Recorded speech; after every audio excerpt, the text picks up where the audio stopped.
आज बारामतीच नाही तर अवघा महाराष्ट्र पोरका झाला. अवघा महाराष्ट्र सुन्न झाला.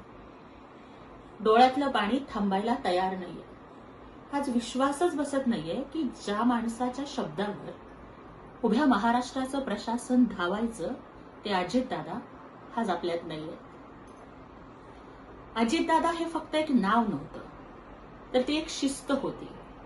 सकाळी 6 वाजता कामाला सुरुवात करणारा तो पहाडी माणूस, जनतेच्या प्रश्नासाठी अधिकाऱ्यांची झाडाझडती घेणारा तो रोखठोक आवाज आज कायमचा शांत झाला.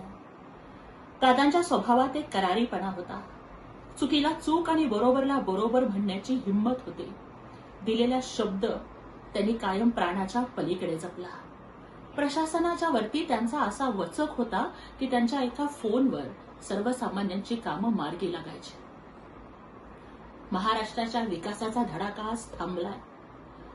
नियतीनं असा घाला घालावा की ज्यांचं उभं आयुष्य घड्याळाच्या काट्यावर चालायचं त्यांनाच काळ्यानं इतक्या अकाली आपल्यातून हिरावून नेल.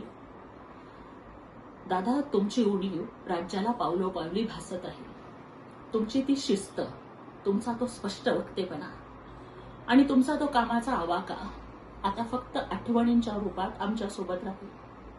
एक करारी लोकनेता, शब्दाचा पक्का माणूस, अवघ्या महाराष्ट्राचे अजितदादा, आपल्याला अवघ्या महाराष्ट्राच्या वतीनं भावपूर्ण श्रद्धांजली.